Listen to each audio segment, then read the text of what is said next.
Hello and welcome to this episode of Research in Profile from the School of Politics and International Studies at the University of Queensland. My name is Dr. Ryan Walter, and today I'm speaking with Professor Kath Gelber about her new book, Free Speech After 9/11. Well, Kath, you make the point that after the Paris attacks early last year, there was an enormous outpouring of support for the principle of freedom of speech as a defining characteristic of liberal democracy. Yet you adduce overwhelming evidence that since 9/11, freedom of speech has been under attack, in a sense. Could you talk us through some of the key pieces of evidence? Yeah, so the overall argument of the book is that the changes that have been ushered in the context of counter-terrorism policy to acceptable parameters around freedom of speech have gone very much under the radar. So a lot of the human rights abrogating policies that have been introduced in the context of counter-terrorism policies in Western democracies have received a lot of coverage, but this issue hasn't received a lot of coverage. So one of the purposes of the book is to highlight that. And one of the pieces of the argument is that people pay a very strong rhetorical, or display a very strong rhetorical commitment to freedom of speech. If you go around and you ask any Western leader, what's the importance you place on freedom of speech? They'll say, oh, it's really, really important, it's paramount, it's essential to our democracy. And in reality, those very same governments have introduced wide-ranging policies that have impacted in very significant ways on freedom of speech. So a couple of outstanding examples, the most obvious ones. One of the things I do in the book is take care to document a range of different policies and different things that have happened that have cumulatively impacted on freedom of speech, and not just focused on the most obvious ones. But I guess the most obvious and interesting ones do include that in the United Kingdom and Australia, we have new offences that prohibit the encouragement or advocacy of terrorism, and those provisions include direct or indirect encouragement of terrorism. And the way that the indirect encouragement or indirect advocacy has been defined in these statutes is really vague. It's excessively vague, and it's really difficult. It's in my view, it's too broad an infringement on freedom of speech. It's really difficult to pinpoint exactly what those statutes mean by the indirect advocacy of terrorism. And in the United States, the primary mechanism has been the material support provision. So this is a criminal provision that says you can't give material support to terrorists, and this has existed since before 9/11. But what happened after 9/11 was that the material support provision was amended to prohibit the giving of expert advice and assistance. And so giving expert advice or assistance to a designated foreign terrorist organisation is now a criminal offence. And in fact, it's one of the most widely used provisions in domestic terrorism prosecutions in the United States, and has been for a number of years now. So it's a very important provision. And this provision captures the giving of expert advice to an organisation, even if that advice is geared to discourage that organisation from using violent means to pursue their goals.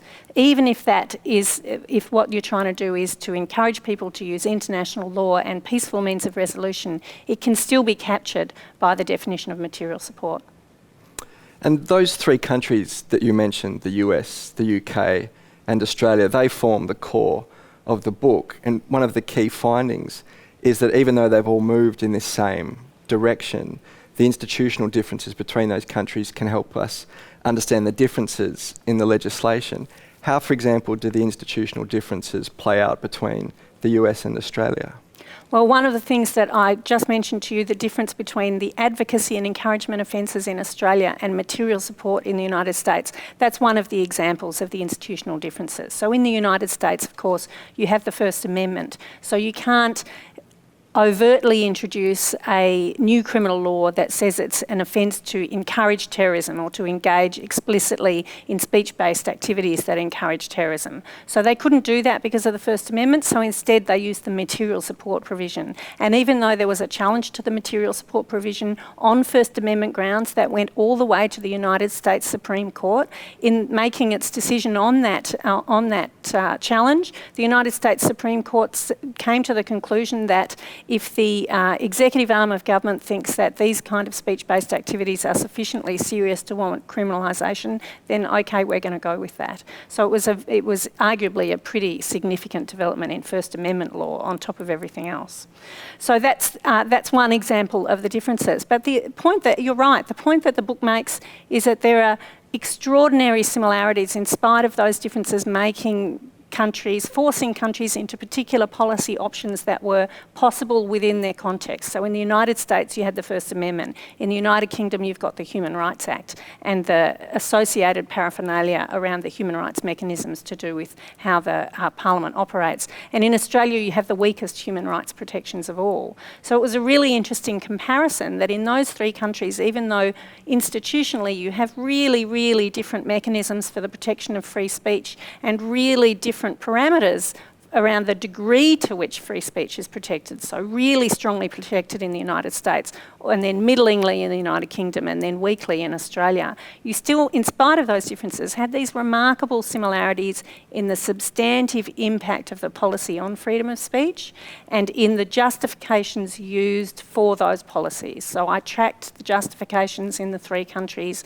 and they were extraordinarily similar. The degree of similarity surprised me, even though, of course, these are countries that work in alliance often on security matters. The degree of similarity in the arguments used by key political actors like presidents and prime ministers and attorneys general, they were remarkably similar.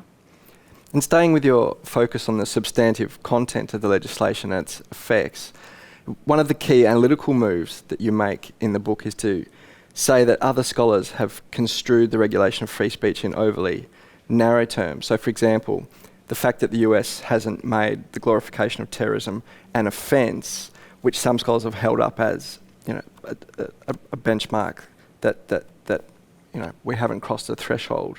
But you say, given the broader context of the legislation, that's small comfort. Yes, I do very much. I think that misreads the situation. It gives it privileges just a very formal reading of the law and the way that policy operates in the United States, and says that because they don't have a glorification offence, that free speech is okay, and it's definitely not okay. So one of the things that I trace, the primary sort of issue that I trace in the substantive policy difference that's been ushered in all three countries, is an interpolation of the idea that speech can harm in the context of counter-terrorism policy, in the context of terror-related speech, the idea that speech can harm in ways that are substantive enough to warrant a criminal penalty.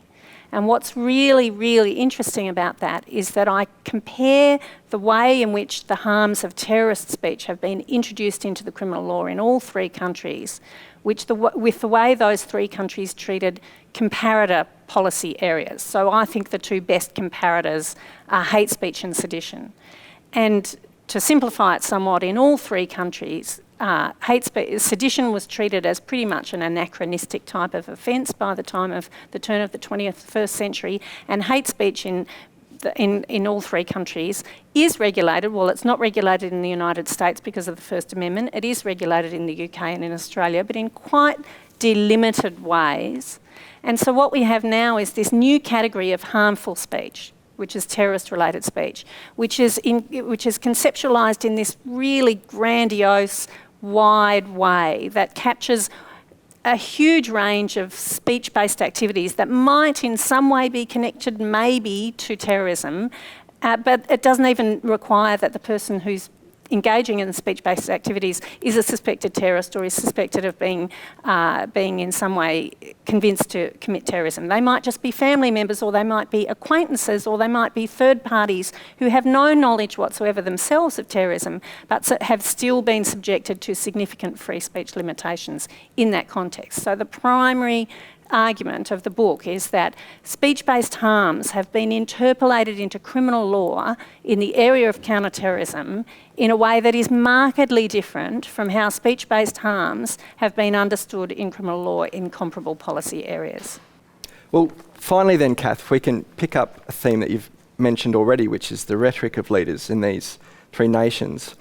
And you show quite clearly that the rhetoric is amazingly similar, but also that it's moved in a direction towards an embrace of regulating speech in a way that seems to be new for the recent history of these nations, and that we should be alarmed about this? Yeah, I think one of the really interesting things is that in the conclusion of the book I talk about the new normal. The last chapter of the book is called The New Normal for Freedom of Speech.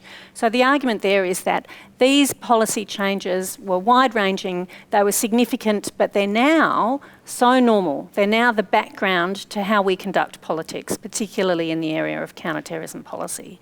So it no longer generates the kind of public outrage anymore for a government to extend or introduce new counterterrorism offences. Secondly, it doesn't tend to generate, another area that's really quite concerning is that the nomenclature of terrorism and the idea of new criminal statutes that have been ushered in the context of counterterrorism are being extended into new policy areas. So in the United States, for example, they have the Animal Enterprise Terrorism Act, which prohibits some activities of animal rights protesters under criminal law on the grounds that, and it uses the word terrorism in the title of the Act, although it doesn't use it in the substance of the criminal provision. But it means that some activities like, obviously these are significant criminal activities like arson, for example, or threats to harm either the proprietors of an industry that uses animals or their family members. So these are significant criminal offences. But to link that with terrorism, to call that a terrorism type of offence is a new development. In Australia and the United Kingdom, control orders that were originally introduced into the context of counterterrorism policy have now been extended to other areas of the criminal law. So in Australia, we have control orders able to be implemented for a variety of organised crime situations. Now, I'm not saying that those aren't significant crimes. Of course, they're significant crimes. What is concerning is the extension of modes of policy that were initially introduced in what was supposed to be an exceptional set of circumstances. Terrorism is an exceptional set of circumstances, these government leaders said, and it requires an exceptional set of responses. And now those exceptional set of responses have become so normalised that they can be translated into other areas of the criminal law. So this contributes to what other scholars are saying is a pattern in the 21st century of democratic countries and democratic orders having a more sort of rhetorical commitment to things like free speech and human rights, but underneath that ushering in policies that are really quite concerning for the future of democracy and human rights. So it's the old gap between rhetoric and reality. Yeah, and in this area we've got evidence, the book shows plenty of evidence to show that that gap is widening, not closing. Well, Kath, congratulations on a fantastic book, and thanks for talking with us today. Thanks. Well, if you'd like more information on the book, please visit the website and also for further episodes of Research in Profile.